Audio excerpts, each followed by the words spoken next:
hakuna mtu awe mrefu mfupi wa chama hii ama wa chama ile ataendesha mambo ya vita katika taifa letu la Kenya. Mambo ya kupiganisha vijana wetu, ati viongozi wanatoa pesa ati kulipa vijana wachukue mawe, wapigane, wapige polisi, waharibu mali ya umma, waharibu biashara ya watu. Hiyo haitafanyika tena katika taifa letu la Kenya. Na nimewaambia wale watu wa upinzani, that will not happen again in the Republic of Kenya. Watu wa Githurai, ama mnataka watu watuharibie biashara? Hapana. Hiyo tumekataa. Na wafanya ile wanataka, lakini mambo ya vita hapana. Ama namna gani? Sisi ni nchi ya demokrasia. Sisi ni nchi tunafuata sheria. Sisi ni nchi ya amani.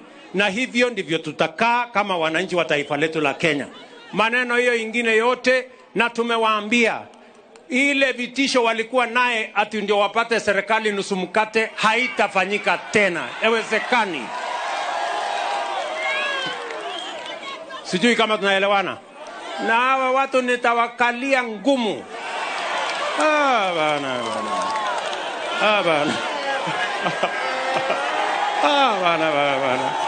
Na mimi ningetaka kumhakikishia rais wetu amepanga kazi vizuri na nyinyi mtakuja kufurahia. Na sisi tukiwa pale, kazi yetu ni kumsaidia huyu rais. Na huyu rais sisi tunakaa na yeye pale. Mtu yeyote atajaribu kucheza na yeye, mimi na hao Kimani Ichung'wah, Ndindi Nyoro, huyu King'ara tumekaa chonjo.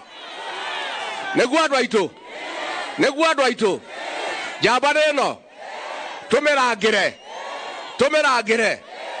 Na rais hapa, watu hapa Mlima Kenya walikuchagua wewe na wakakupatia kura zao zote. Wamesema kwa kauli moja, mambo ya handshake hawataki.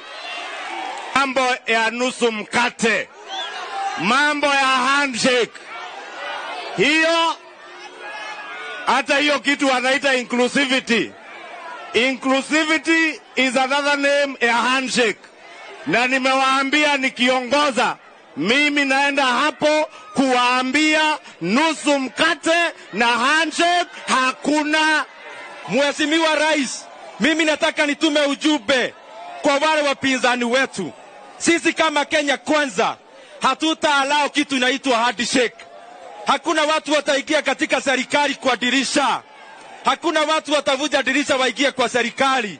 Na hata hiyo dialogue, Mheshimiwa Rais, mimi nakuomba, kwa sababu nimesikiza hawa watu wadosi wetu, wewe wachana na hiyo dialogue, tufanye kazi, Kenya iende mbele. Kana ni ati adwa ito? Kana ni ati jeshi?